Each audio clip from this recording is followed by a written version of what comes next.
well, that whole basketball thing never, but my name, moving quickly along before I get in trouble. My name is Tandy Mcconnell. I spent about 20 years as a professor of history at Columbia College in South Carolina. Then a few years ago, I decided to do something really interesting and I became a middle school social studies teacher.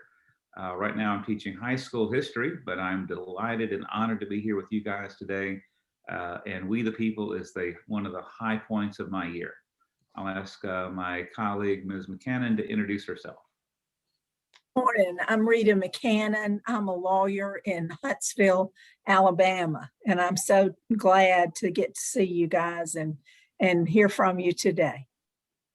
And would you introduce yourselves, please?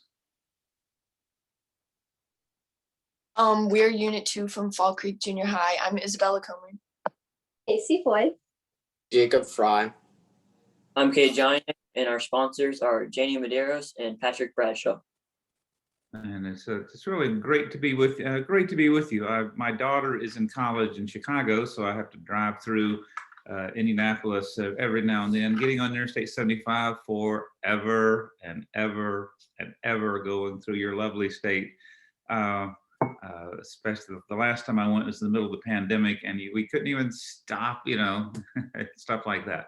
But moving quickly along, we are your Unit 2 judges. We're interested in the things that shape the founders' thinking about government. And we begin with a quotation from Alexander Hamilton. "The Confederation itself is defective and requires to be altered. It is neither fit for war nor peace." Do you agree or disagree with Alexander Hamilton? What were the strengths and weaknesses of the Articles of Confederation? What problems, if any, did the founders face in writing the Articles of Confederation?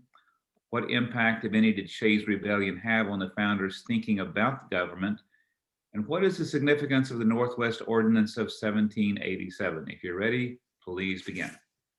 Alexander Hamilton was essentially correct in his assessment because of how weak and limited the government was under the Articles. It was certainly defective and in dire need of alteration, as shown in the weaknesses of taxation and the handling of Shays' Rebellion. Hamilton was a little harsh in calling it neither fit for war nor peace, as the document was running our government when we signed the Treaty of Paris ending the Revolutionary War. But taken as a whole, the document was too short-sighted and weak to handle the challenges facing a new democracy. It had been weighed and found wanting. When writing the Articles, the founding fathers faced numerous issues, one of which was trying to agree on the power distribution between the federal and state governments. In an address to the people of the United States written in January of 1787, Benjamin Rush stated, "Most of the present difficulties of this country arise from the weakness and other defects of our government." He is saying that a frail central government is to blame for the collapse of the Confederation, and that we need a constitution to fix these complications. Additionally, many people believe that we should have a weak central government for fear of the federal government becoming too strong. In the Declaration of Independence list of grievances, Thomas Jefferson highlights all the things wrong with the leadership in Great Britain. He says, "A prince whose character is thus marked by every act which may define a tyrant is unfit to be the ruler of a free people." Many of the founders believed that by having a strong national government, it would turn into government control. Other people disagree with these opinions and argued in favor of a strong federal government. Alexander Hamilton did not think the central government under the Articles was strong enough to do anything because of the way it was intended to work. As he states when he says the Articles of Confederation aren't fit for war or peace. This is why he suggests that the United States should create a new document, one that is stronger but allows its citizens to have freedoms in order to avoid turning into a government like that of Great Britain. When the farmers revolted in Shays' Rebellion, it showed the founders how powerless the government was under the Articles. The central government could not come to the aid of the states because it didn't have enough authority to do so. This resulted in Massachusetts fixing their problems all alone. In a letter to Henry Knox in 1787, George Washington stated, "If the government shrinks or is unable to enforce its laws, anarchy and confusion must prevail." Washington knew that the government was unable to uphold laws after Shays happened, and caused him and the other founders to call for a change in the government. The Northwest Ordinance was significant because it established new northern territories, granted freedom of religion, banned slavery, and set aside land for public education. Article 6 of the Northwest Ordinance states, There shall be neither slavery nor involuntary servitude in the said territory. The Northwest Ordinance banned slavery in the new states, which is a huge step, even if it was only for economic purposes. Not only this, but the Northwest Ordinance gave the central government more authority over the states.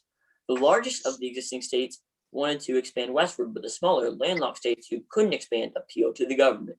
They said the states expanding should get federal approval before doing so. This is reflected in Article 4, Section 3 of our U.S. Constitution. It states, The Congress shall have the power to dispose of and make all needful rules and regulations respecting the territory or other property belonging to the United States. the ideas shown in the Northwest Ordinance are reflected in today's government. While the Articles of Confederation weren't set up to handle violent insurrections like Shays' Rebellion, they paved the way for the Constitution and served its intended purpose. Additionally, the United States was able to come out victorious in war under them with the help of France, one of the country's new allies. In Vices of the Political System of the United States, James Madison points out flaws of the Articles, but eventually comes to a conclusion by saying, I have sought for the middle ground, which may at once support a due supremacy of the United States, but not exclude the local authorities wherever they can be subordinately useful. We are now prepared for your follow-up questions.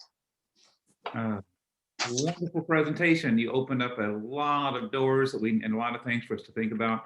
So we're going to dive into those and see where our conversation leads us. So what happened in Shays' Rebellion? You told us pretty effectively the outcome and what it led to, but what was the event itself that we call Shays' Rebellion?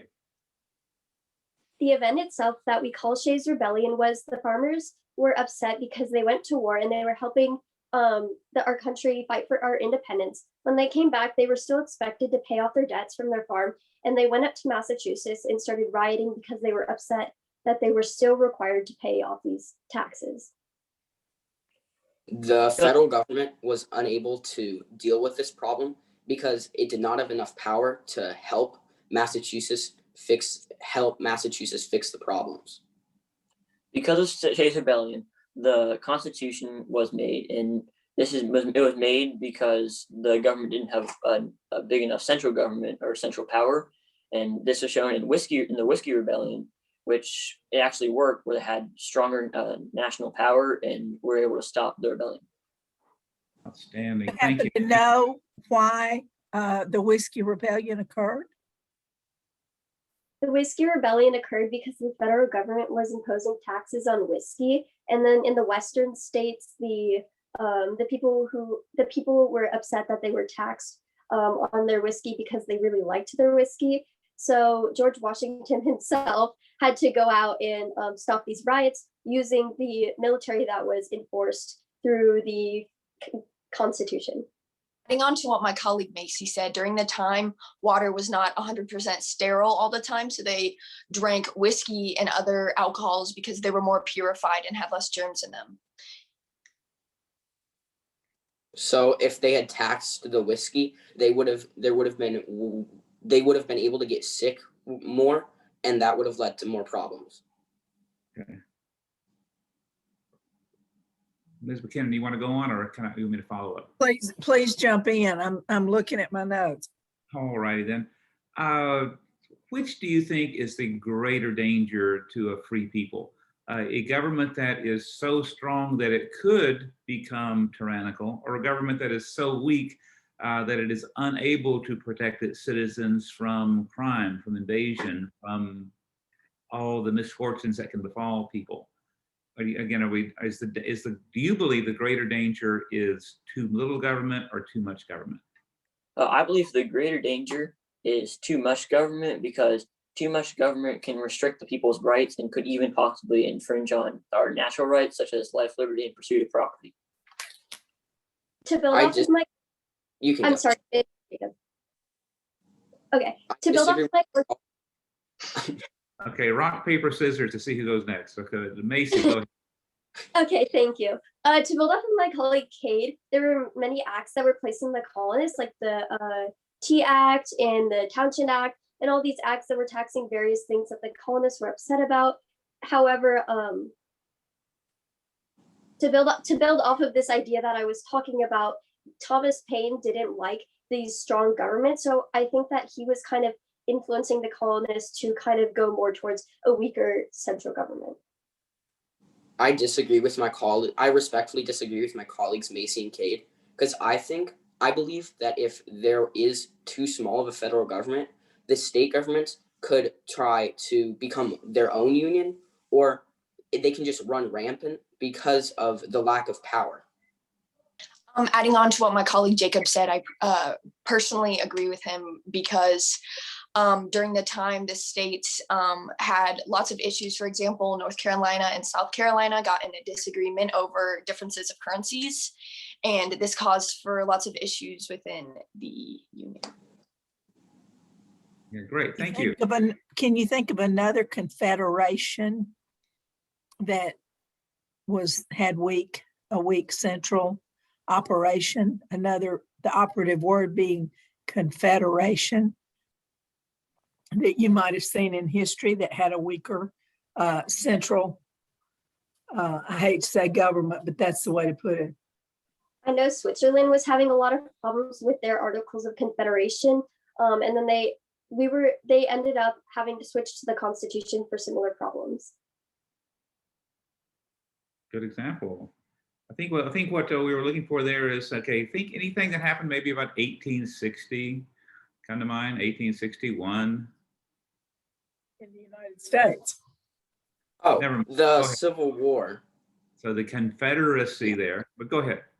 Oh, the Confederate States were wanting to break away from the rest of the Union because they thought that their natural right of property was being taken away because they thought that slaves were their property, which is inhuman now.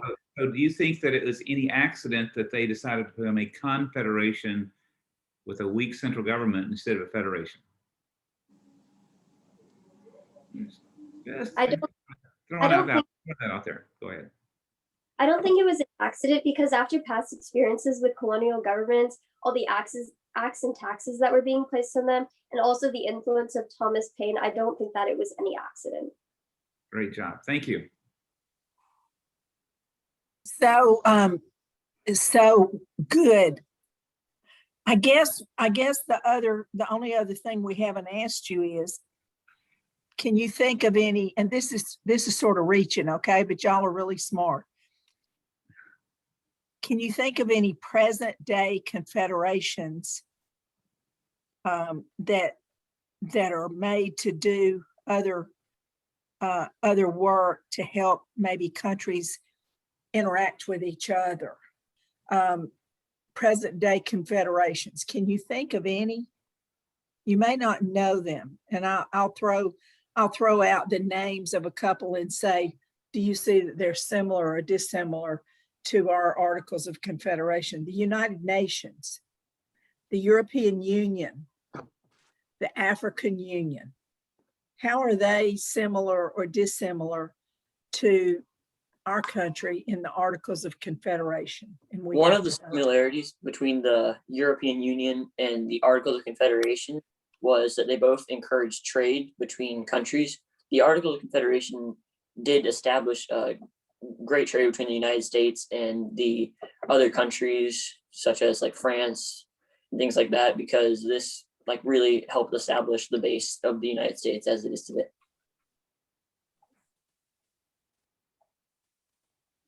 I want to think about the Northwest Ordinance for another minute. Again, we're trying to bring in the present day.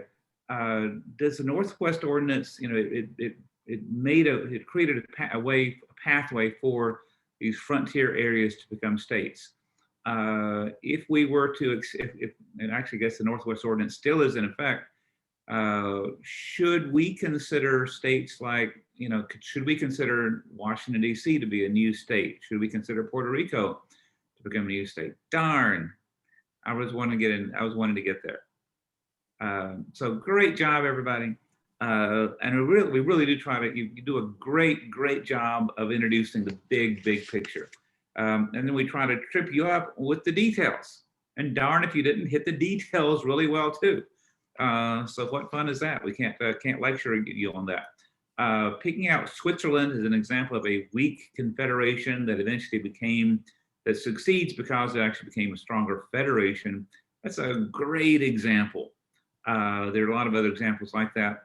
And a lot of the confederations we think about today, they're in fact the confederations of sovereign countries, like the European Union.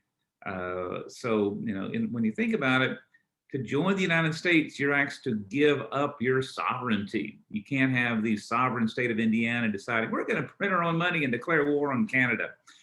You give up those rights, but but at least presumably you gain a great deal more. And you seem to understand that in profoundly important ways. Good conversation. You jumped in.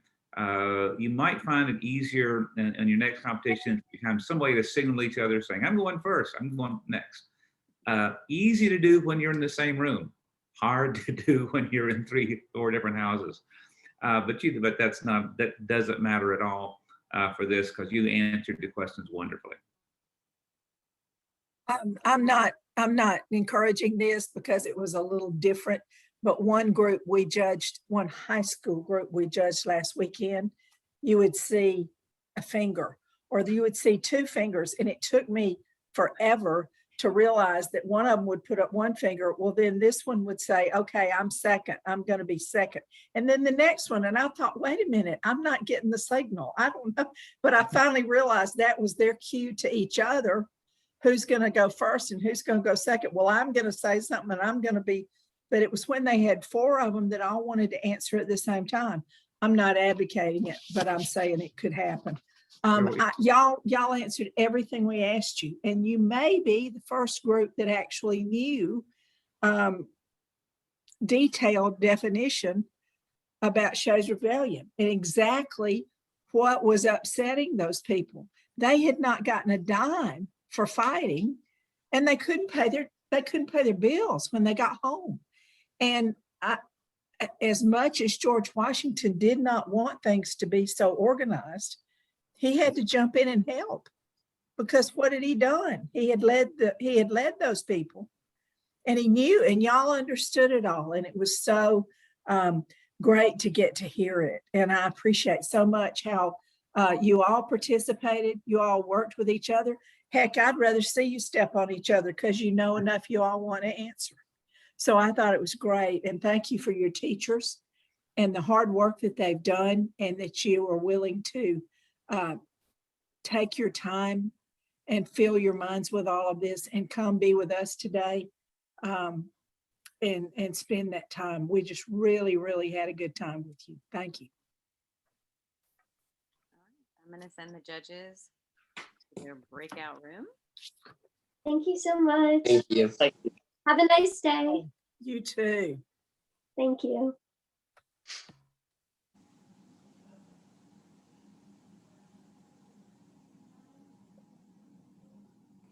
Excellent job, you guys. You can take a deep breath and think about doing this all again tomorrow, a little bit